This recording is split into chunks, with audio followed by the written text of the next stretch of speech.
کشائی اور دو عالم سے کرتی ہے بیگانہ دل کو عجب چیز ہے لذت آشنائی. یہ جو لذت آشنائی ہے، یہ جو راہ حق کے سپاہیوں کو اللہ تعالیٰ عطا کر دیتا ہے، یہ تمام کی تمام میرے آقا سید سلطان کربلا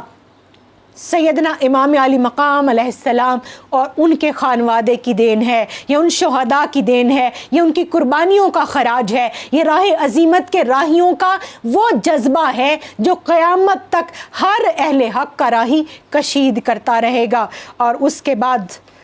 اپنی بات کو یہاں پر سم اپ کروں گی. باتیں بہت سی ہیں، واقعات بہت سے ہیں، پیغامات آج کے دن کے حوالے سے بہت سے ہیں، مگر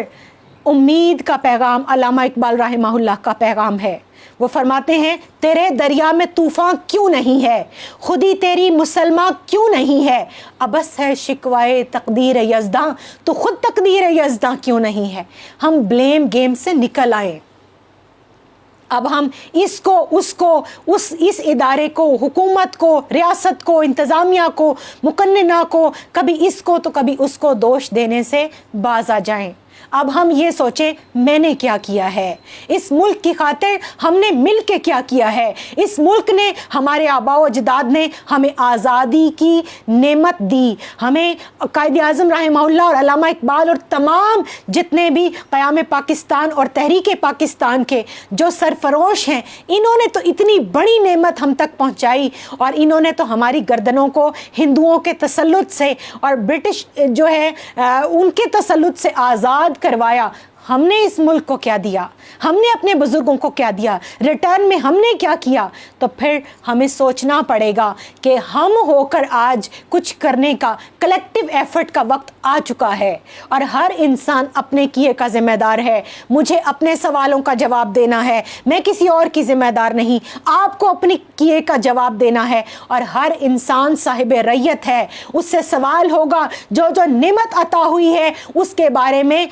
اللہ تعالیٰ پوچھے گا کہ تمہیں یہ نعمت عطا کی تھی، زندگی ملی تھی، جان ملی تھی، ایمان ملا تھا، شعور، فکر، نظریہ اور سوچ ملی تھی، اس کے مطابق کیا عمل کر کے آئے ہو. تو میں تو کئی سال تک علامہ اقبال اور قائد اعظم رحمہ اللہ کی تصویر کے سامنے نہیں کھڑے ہو سکی، اب بھی نہیں کھڑے ہو سکتی. ان کی تصویر کے سامنے جاتی ہوں تو بدن کانپنے لگتا ہے، ندامت سے آنکھیں جھک جاتی ہیں کہ اس ملک کو ہم نے صرف کھایا ہے، اس ملک کو ہم نے صرف لوٹا ہے، ہم نے یہاں صرف عیش کوشی کی ہے، سستی اور کاہلی دکھائی ہے. آج کے دن تک اس قربانیوں کی کوئی لاج نہیں نبھائی. تو ہم وہ کربلا والوں کے تسلسل کو کیا آگے بڑھائیں گے؟ ہم اس آزادی کی نعمت کو کیسے جسٹیفائی کریں گے کہ ہم نے اس کا شکر کیسے ادا کیا؟ کیونکہ شکر اپنے عوارض کے ساتھ ہوتا ہے، اعضاء کے ساتھ ہوتا ہے، عمل کے ساتھ ہوتا ہے. زبانی کلامی شکر قبول نہیں ہوتا. تو ایک تو عمل کا وقت ہے، یقین محکم عمل پہ ہم، محبت فاتح عالم. اور پھر دوسرا امید کا وہ پیغام ہے. جو لوگ کہتے ہیں نعوذ باللہ پاکستان کا دیوالیہ ہو چکا، اگر دیوالیہ ہو چکا تو یہ کھڑا کیسے ہے؟ جس کی بنیاد لا الہ الا اللہ محمد رسول اللہ ہے، اس کو کوئی مٹا نہیں سکتا. قائد اعظم کے وہ الفاظ یاد کریں کہ پاکستان اس کرۂ ارضی پر قائم رہنے کے لیے بنا ہے، اس کو کوئی مٹا نہیں سکتا. اور صوفی برکت علی صاحب رحمہ اللہ کے الفاظ یاد کیجئے کہ پاکستان کی ہاں اور اس کی نہ کے اندر ملکوں کی تقدیر کے فیصلے ہوا کریں گے. پاکستان عالم اسلام میں اور پوری دنیا کے اندر لیڈنگ پوزیشن میں آئے گا. اور واصف علی واصف رحمۃ اللہ علیہ کیا فرماتے ہیں کہ پاکستان نور ہے اور نور کو زوال نہیں ہے. اور پھر اللہ والے نے، ایک صاحب بصیرت نے جو الفاظ دہرائے، آج ان الفاظ کے اوپر اپنی گفتگو کو ختم کروں گی. وہ فرماتے ہیں ایک وقت آئے گا کہ پاکستان سپر پاور بن جائے گا، مگر اس سے پہلے پاکستان میں حالات انتہائی دگرگوں ہو جائیں گے. قانون اور حکومت نام کی کوئی چیز نہیں رہے گی. قتل و غارت گری معمول بن جائے گا، اور جو جس کو چاہے قتل کرتا پھرے گا. کوئی مقدمہ درج نہیں کیا جائے گا. پورا ملک لا قانونیت کی لپیٹ میں ہوگا. مگر پھر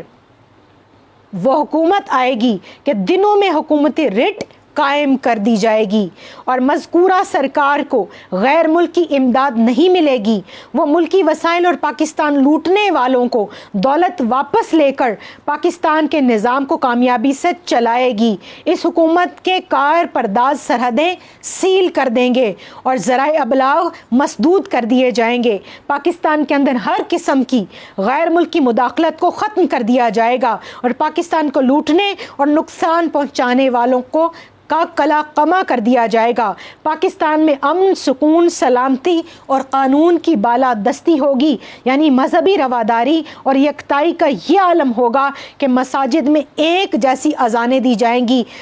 اور پھر اذانیں مختلف نہیں ہوں گی، اور مذکورہ سرکار سے قبل پاکستانی پارلیمان مچھلی منڈی بن جائے گا اور وزیر اعظم عدلتے بدلتے رہیں گے۔ سیاسی توڑ جوڑ زوروں پر ہوگا۔ کشمیر خود مختار بن چکا ہوگا، جس کے حکمران کبھی پاکستان اور کبھی بھارت سے الحاق کرتے پھریں گے۔ بالآخر یہ سرکار کشمیر کا پاکستان سے حتمی الحاق کر دے گی اور صفائے ہستی سے ہندو ریاست اور حکومت کے نام کو بھی ختم کر دے گی انشاءاللہ العزیز۔ اللہ تعالیٰ سے دعا ہے کہ اللہ تعالیٰ میرے، آپ کے، ہم سب کے اس ملک کو حفاظت میں رکھے، اس کی سالمیت کو برقرار رکھے اور اس کی جغرافیائی اور اس کی نظریاتی سرحدوں کی مجھے، آپ کو، ہم سب کو حفاظت کرنے کی توفیق عطا فرمائے۔ یہ ہے تو ہم ہیں، پاکستان سے ہماری پہچان ہے اور کوشش کرنی چاہیے کہ ہم پاکستان کا مان بنیں، اس کا فخر بنیں اور اس کی وہ جو نوجوان نسل جو آنے والی قیادت ہے ان کی ایسی تربیت کریں، ان کو ایسے مواقع دیں کہ یہ برین ڈرین کا سلسلہ ختم ہو۔ اور آخر میں علامہ اقبال کی اسی دعا پر آج اپنی گفتگو کا اختتام کروں گی کہ اللہ تعالیٰ شہدائے کربلا، غازیان کربلا اور وہ جو تمام کے تمام اس کربلا سے حق کا پیغام اور حریت کی فکر اور وہ جذبہ کشید کر کے آج کے دن تک باطل کے سامنے کھڑے ہوتے ہیں، اللہ تعالیٰ اس ملک کے اندر، ہماری افواج کے اندر اور ہمارے نظریاتی سرحدوں کے جو محافظ ہیں ان کے اندر اس جذبے کو قائم دائم اور سلامت رکھے، اور میں اور آپ نے اپنی زندگی کے اندر وہ وقت دیکھیں کہ پاکستان پوری دنیا کی امامت کے منصب پر فائز ہو جائے۔ علامہ اقبال فرماتے ہیں، آمین کہیے کہ شراب کہن پھر پلا ساقیا، وہی جام گردش میں لا ساقیا۔